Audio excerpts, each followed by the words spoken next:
Welcome back to my YouTube channel. मेरा नाम उमैर गुलजार है। आज का जो हमारा टॉपिक है, एक शॉर्ट सा टॉपिक है कि अगर हम कोई टैक्स का चालान जमा करवाते हैं जिसके अगेंस्ट सीपीआर जनरेट होता है, वो रिकॉर्ड के लिए अगर हमें चाहिए और हमारे पास वो अवेलेबल ना हो तो हम उसको कैसे वेरीफाई कर सकते हैं, या हमारे पास कोई सीपीआर अवेलेबल है तो उसको हम वेरीफाई ऑनलाइन कैसे कर सकते हैं एफबीआर की वेबसाइट पे। तो इसके लिए सबसे पहले आपने जाना है गूगल पे।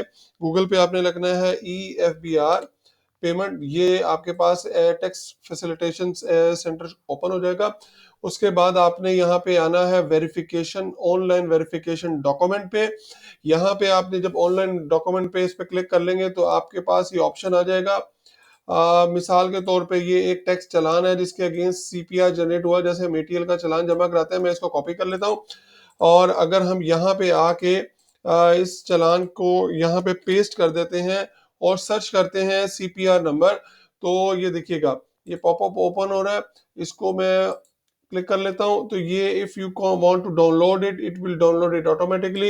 इस पे मैं क्लिक कर देता हूँ, ये सीपीआर आपके पास रीजनरेट हो गया और इसको आप यूज कर सकते हैं। तो अभी था, अगर इस तरह की आपको वीडियोस देखना चाहते हैं तो मेरे चैनल को सब्सक्राइब करें, लाइक करें, कमेंट करें कि नेक्स्ट वीडियो में किस टॉपिक पे बताऊं। जज़ाकल्लाहु खैर।